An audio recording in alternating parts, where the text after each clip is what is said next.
គូទី113លេខរៀងនៃគូពិសេសពីមមានជ័យបារមីទួលត្រាស់ចាំមកពីខាងវត្តទួលត្រាស់ពីមមានជ័យពីមរខេត្តព្រៃវែងរបស់ឯកឧត្តមនាយឧត្តមសេនីយ៍សៅសុខាជាគូប្រណាំងជាមួយនឹងបតុមបុផាចាវត្តចាយ៉ាងម៉េចហើយបតុមបុផាគៀកគ្នាល្អណាស់បាទគៀកគ្នាល្អណាស់កំពុងតែចាត់យោងកងព័ន្ធទី2ហើយរវាងបតុមបុផានិងពីមមានជ័យបារមីទួលត្រាស់បានទឹមគ្នាហ្មងបាទនៅខ្សែទឹកជាមួយគ្នាទៀតបាទបង្ហួតខ្ញុំមើលទៅឃើញថាខ្សែទឹកខាងក្នុងហើយខ្សែទឹកខាងក្នុងហាក់ដូចជាដកជាងបន្តិចហើយចាពីនេះជាមានជ័យបារមីទួលត្រាស់ចាបតុមបុផាទទួលបានការឧបត្ថម្ភនៅខ្ពង់ខ្ពស់ពីសម្ដេចតេជោនាយករដ្ឋមន្ត្រីនិងឯកឧត្តមចាទីសកុលបាទដកហើយនៅមុខព្រះពន្លាគៀកមកដល់ខ្សែព្រាត់បាទដកបាទគឺដក3 4ខ្ទង់ហើយបាទ3 4ខ្ទង់តែមិនឆ្ងាយទេនៅពេលនេះចាប់មើលខ្សែព្រាត់អើយទូងស្គរជ័យអើយតើខ្សែទឹកខាងក្នុងហើយចាមានជ័យបារមីទួលត្រាស់ខេត្តព្រៃវែងដែលឧបត្ថម្ភដោយអាដាមនាយឧត្តមសេនីយ៍សៅសុខាបានទទួលជ័យជំនះ113គូទី113បាទពីន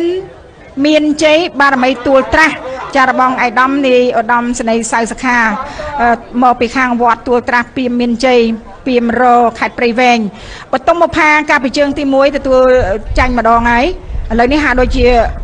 គៀកកាត់គ្នាមែនតែនបដូរមកនៅខ្សែទឹកខាងជើងទី1ចាញ់តែចាញ់តិចទេចាអាចគាត់ចាញ់ប្រហែលជា3ខ្ទង់ទេចាបតុមបុផាមានគេឈ្មោះល្បីល្បាញណាស់យូរមកហើយបាទ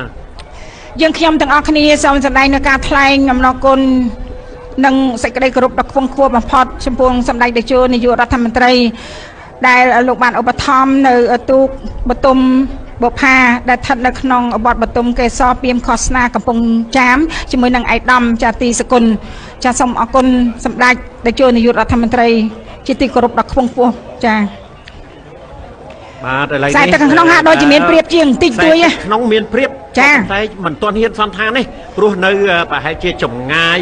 ជាង100ម៉ែត្របានចាប់យោងកងព័ន្ធទី2អញ្ចឹងគាត់កំពុងតែបន្ថែមល្បឿនហើយកំពុងតែសិក្សាពីគ្នាទៅវិញទៅមកបាទ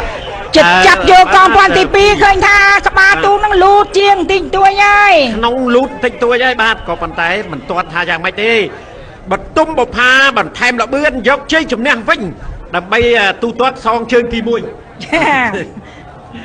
បាទជាមួយនឹងពីមមានជ័យបារមីទួលត្រាស់ដែលអញ្ជើញមកពីខេត្តព្រៃវែងតែពេលនេះឃើញថាបតុមបុផាកំពុងតែដកម្ដងបន្តិចហើយបាទជើងទី1នោះក៏ចាញ់តែបន្តិចទេបាទតែជើងទី2បាទឥឡូវនេះដក5